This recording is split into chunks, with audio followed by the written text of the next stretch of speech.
Nigerian judiciary is, whoever is under the executive arm, that is one, and whoever pays the most money determines the judgment. You understand? So the judiciary is highly compromised. Highly compromised. We all know this. Yes. Because if it's not highly compromised, look at the judgment, so-called judgment that convicted Mazi Nnamdi Kanu. If you read that 144 page, I'm not a lawyer, but every lawyer that I've spoken to, even me reading as a layman, was a lot of flaws, legal flaws in it. You understand? Mazi Nnamdi Kanu was convicted without even telling him under which statute of the law that is being convicted. Let me go to the issue of sit-at-home, because it's an issue that a lot of people have misunderstood about IPOB, and I want to get that clarified today. If you come to the history of sit-at-home, how sit-at-home came to be with IPOB, it all started in 2016, okay, during Biafra May 30th celebration day. You understand? So in 2016, IPOB wanted to celebrate Remembrance Day. We lost over 5 million people during that war. I don't see the reason why we as a people cannot have a day we mourn 5 million people that died. Certainly. It's a no-brainer. Even the Yorubas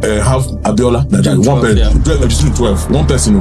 But we lost 5 million, and Nigeria will not give us one day to mourn our 5 million people. Is that justice? We have marked that day to celebrate our people. We started this May 30th, 2016. And how did that people celebrate it? People were going to the streets, just marching with flags and all those things. In Head Bridge of Onitsha, our 150 people was mowed down. These are facts. If you go to Amnesty International website, it is there. Amnesty International covered it. 150 of our men of our Biafrans, young people, carrying flags and placards, celebrating or mourning 5 million people were mowed down in cold blood. Most of them were shot on the back, telling you that they were running away.